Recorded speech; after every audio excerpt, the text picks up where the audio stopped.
Sulle donne dell'Est comparate con le italiane, con relativi usi e costumi, montata una polemica superflua e per questo inutile.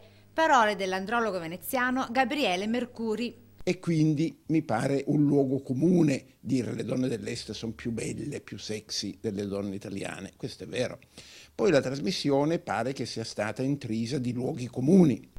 Lo specialista affronta l'argomento come un vero e proprio tema sociale e va oltre la notizia, accostando le donne del sud a quelle dell'est Europa. Chissà ora non se ne abbiano a male quelle del nord Italia. Bisogna capire che nel contesto in cui loro erano, le loro mamme, come le mamme meridionali alle ragazze di oggi, forse hanno insegnato un po' di più che nel settentrione alle figlie qui da noi. Quindi la ricetta per tenere accesa la fiamma dell'amore. Il marito, insomma, è meglio che stia un po' stuzzicato e anche lui è meglio che si dia da fare con questa donna, anche se ben vestita, unghie curate, in minigonna, che si dia da fare non solo in un senso, ma anche ad aiutarla in casa. Specialista che a sua volta rilancia e stila una sua personale classifica sui connotati della sensualità femminile. Alte, belle, formose, bionde, occhi verdi.